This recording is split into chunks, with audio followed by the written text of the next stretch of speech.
दुनिया के दूसरे किसी हिस्से में भी सिविल सेवाओं की तैयारी ऐसी ही होती है क्या? अमेरिका में सिविल सर्विसेज चलती है कि नहीं चलती? सिविल सर्विसेज का मतलब जो आर्मी वाली सेवाएं नहीं है और देश के डोमेस्टिक के लिए है, तो ये तो होनी चाहिए भाई। एडमिनिस्ट्रेशन तो हर जगह ही है, सिविल एडमिनिस्ट्रेशन, उसी के लिए तो आप तैयारी कर रहे हैं। तो अमेरिका में होती है क्या? अच्छा चलो, होती है नहीं होती है इसको छोड़ो एक तरफ, क्या वहां पे भी ऐसी तैयारी करते हैं दिन रात? तो क्या करते हैं? बियर पीते और मजे करते हैं। गलत जगह पैदा हो गई। देखिए क्या है, हमारा जो मिडाइवल एज था उसके बाद में, मतलब जो जिसको कहते हैं मॉडर्न, उसमें अंग्रेजों से एनकाउंटर हो गया है ना, और अंग्रेजों ने हमें रेगुलेट करने के लिए कार्नवालिस की मदद से एक स्टील फ्रेम यानी कि इस्पात का चौक था, हिंदी में उसको बोलते हैं इस्पात का चौक था, वो हमारे ऊपर पटक दिया। और वो क्या है? ये सिविल सेवाएं हैं। क्या है? सिविल सेवाएं हैं, यानी कि आर्मी और सिविल। तो आर्मी वाला काम तो आर्मी देखती थी, और जो सिविल एडमिनिस्ट्रेशन है वो अंग्रेज कंसेप्ट लेके आए थे। और सिविल सेवाओं का भारत में जनक कौन है? Lord Cornwallis. कौन है?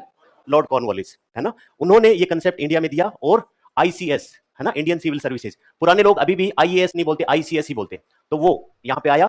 और वो इतना ज्यादा स्ट्रिक्ट था, क्यों? क्योंकि अंग्रेज जो है वो इंडियंस पे विश्वास नहीं करते थे, दबाने वाला पॉइंट ऑफ व्यू, यानी कि एक तरीके से कागजी कार्रवाई, लंबी खींचो, वो करो, ये करो, वो करो।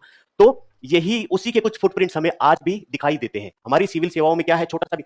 आप ये सोच रहे होंगे कि भाई एसडीएम बन गए तो फिर मजे ही मजे है क्या? ऐसा भाई वही कागजी कार्रवाई करनी है आपके। देखो क्या है, यहीं पर एथिक्स आ जाती है आपके। आप एसडीएम हो जाओ, आपको नियम कायदे से ही काम करने, बहुत ज्यादा आपके पास सेल्फ डिसीजन की कैपेसिटी नहीं रहती है। ऊपर सबसे आप निर्देश लोगे, उसी के हिसाब से नोट पुट अप करोगे कि ऊपर से निर्देशानुसार ये कार्रवाई प्रेषित की जाए या जो भी की जाए। आपके पास बहुत थोड़ा सा स्कोप होगा, आप अपनी मनमर्जी का काम कर सको, है ना। और उस मनमर्जी के काम के दौरान आपका स्किल वहां पे दिखाई देता है, क्योंकि डे टू डे लाइफ में ऐसी बहुत सारे मौके आते हैं जहां पर सिचुएशन के हिसाब से आपको फैसले लेने पड़ेंगे।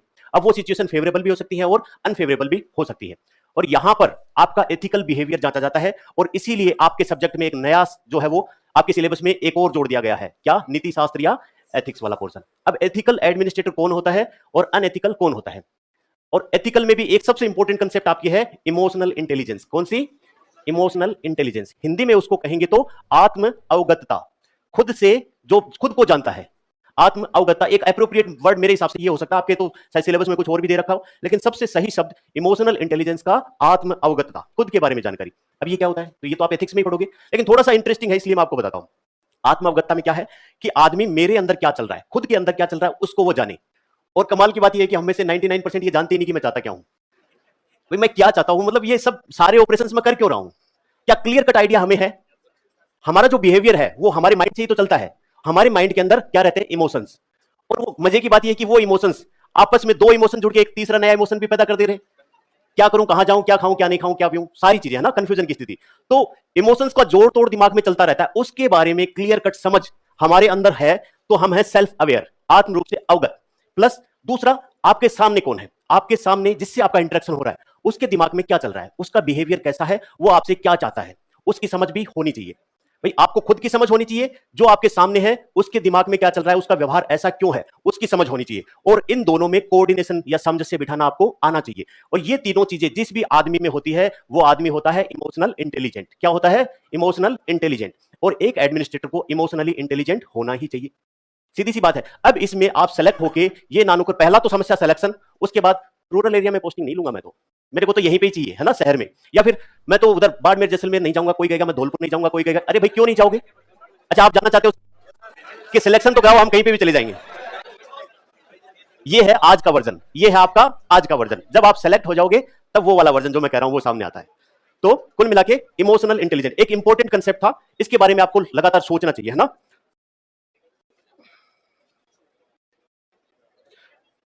तो ये इमोशनल इंटेलिजेंस। एक आपके सोशियोलॉजी में दूसरा कंसेप्ट आता है, आपका जो मेंस है उसके अंदर समाज शास्त्र भी है, और उसके अंदर भी एक इंपॉर्टेंट कंसेप्ट आता है, सोशियोलॉजी जिन्होंने पढ़ी होगी, वो है शादी। हमारे 16 संस्कार, उन 16 संस्कारों में से 15वां संस्कार है विवाह, शादी। Very interesting. अगर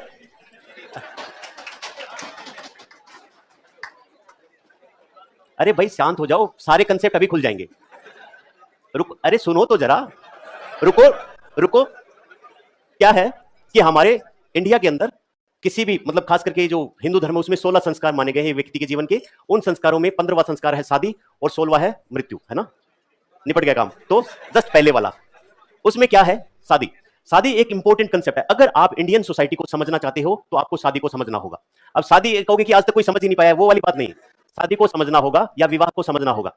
बाकी पूरी दुनिया में लगभग सभी धर्मों में या जो भी रिलीजियस उनके पैटर्न है, वहां पर जो मैरिज या शादी है वो एक कॉन्ट्रैक्ट है, अनुबंध है ना, अनुबंध करते हैं भाई, ठीक है, दो लोग साथ में रहना चाहते हैं और उनका जब तक बढ़िया बढ़िया चल रहा है वो साथ हैं, और जिस दिन नहीं समझ में आया उस दिन कॉन्ट्रैक्ट टूट गया, बात खत्म। लेकिन नहीं, हिंदू धर्म में शादी कॉन्ट्रैक्ट नहीं है, वो संस्कार है। क्या है? संस्कार है। इसीलिए इंडिया के अंदर जो शादी है वो कोई इवेंट नहीं है, शादी एक इंस्टीट्यूट है या एक संस्था है, और इसी संस्था के अनुसार, इसी संस्था के चारों ओर हमारी सोसाइटी घूम रही है, हमारा समाज है वो बंधा हुआ है। अब अगर शादी संस्था बिखर जाए तो हिंदू धर्म का जिसको हम कल्चर करें वो सारा फिनिश हो जाएगा। क्या आप उसके रिफर्टेशंस या सोच सकते हैं आगे क्या क्या परिणाम हो सकते हैं? अगर शादी इंस्टीट्यूट बिखर गया तो क्या क्या हो सकते हैं? जातिवाद खत्म हो जाएगा, स्ट्रिक्ट तरीके से शादी को फॉलो किया जा रहा है, अपनी ही जाति में इतने गोत्र को अलग अलग करके, और शादी एक संस्कार है, उसी तरीके से फॉलो हो रहा है। अगर वो मान लो कि शादी बिखरती है तो कॉन्ट्रैक्ट के रूप में अंतरजातीय विवाह होंगे, अंतरजातीय विवाह होते ही साथ वर्ण, मतलब कोई जो दो जाति के लोगों से, अलग अलग जाति के लोगों से जो संतान पैदा हो उसकी क्या जाति? बीच का हाइब्रिड। अब ऐसे लोगों की संख्या बढ़ती जाएगी, ऐसे लोगों की संख्या अगर बढ़ती जाएगी तो वो फिर जाति वाला कंसेप्ट कहां बचेगा? नहीं बचेगा। इंपॉर्टेंट यही आपके सोशियोलॉजी में वापस से इंपॉर्टेंट कंसेप्ट है, कास्ट का। जाति हमारी विशेषता है, और देखिए जाति के दोनों गुण कॉन्ट्राडिक्टरी एक साथ, बुराई भी है अच्छाई भी है। अब वो देखने वाले का नजरिया है ना। इसके बाद अगर शादी का इंस्टीट्यूट टूटता है, शादी का इंस्टीट्यूट अगर टूटता है और वो कॉन्ट्रैक्ट बन जाती है तो इंडिया से करप्शन बहुत हद तक कम हो जाएगा। कारण, अगर शादी परमानेंट नहीं है तो आदमी 7 पीढ़ियों के लिए धन इकट्ठा नहीं करेगा। अब जब 7 पीढ़ियों के लिए धन इकट्ठा नहीं करेगा तो वो करप्शन करने के चांस उसके कम हो जाएंगे कि नहीं हो जाएंगे? भाई आदमी को खुद के लिए जीने के लिए क्या चाहिए? वो पोते पड़पोते उनके लिए ठीक है बैठे खाएं सभी, यही तो कंसेप्ट है। वो क्यों है? क्योंकि शादी फिक्स है, परमानेंट है, टूटती नहीं है। अगर कोई 19-20 होती है तो दादा मामा फूफा मौसी सब आके ऐसे क्या करते हो, छोटी मोटी बातें होती रहती है। हमारे टाइम में तो ये था वो था, हम बोलते ही नहीं थे, चाटे भी हो जाते थे, आजकल तो सिर्फ बात ही है। तो आप इस चीज पे विचार करें अपने, मतलब जब भी आपके पास फ्री टाइम मिले।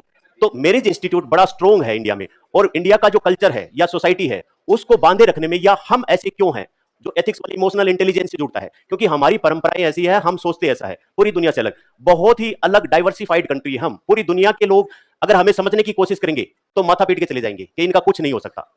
एक ही समय में बुरे भी हैं अच्छे भी हैं। इंडिया की कंट्री जो हमारी कल्चर है उसका सबसे बड़ा कॉन्ट्राडिक्शन है कि हमारे अंदर हिपोक्रेसी बहुत है। हम बात करते हैं ज्ञान की, ये वो फलान ढिमकान, 5 मिनट पीछे जैसे ही नजर घूमी चलो निपटा दिया। तो दोनों चीजें एक साथ, हिपोक्रेसी। इंडियन देखो क्या है, आप एडमिनिस्ट्रेटर बनना चाहते हो और सोसाइटी की समझ आपकी जितनी अच्छी होगी आप उतने ही सफल एडमिनिस्ट्रेटर होगी। तो सोसाइटी की जो ये कॉन्ट्राडिक्शंस हैं, जो सोसाइटी के अंदर हम डे टू डे लाइफ में एनकाउंटर करते हैं, इससे क्या है, लोगों की थॉट पता लगती है, और लोगों की थॉट को आप पकड़ जाओगे तो आप हो जाओगे इमोशनल इंटेलिजेंट, और उतने ही सफल एडमिनिस्ट्रेटर आप बन पाओगे। राइट। तो ऑब्जर्वेशन इस तैयारी के साथ में एक महत्वपूर्ण फिनोमिनन आपका होना चाहिए। आप पढ़ रहे हो, अच्छी बात है, सारे अच्छे से पढ़ते हो, सही, कोई दिक्कत नहीं, साथ साथ में सोसाइटी को ऑब्जर्व करना आना चाहिए। ये आपकी लेटर ऑन लाइफ जो है, चाहे आप कुछ भी काम करें, उसके अंदर बहुत मदद करने वाली है। राइट। तो हम वापस हमारे टॉपिक पे आते हैं, नागोया प्रोटोकॉल की बात करते हैं 2010 में।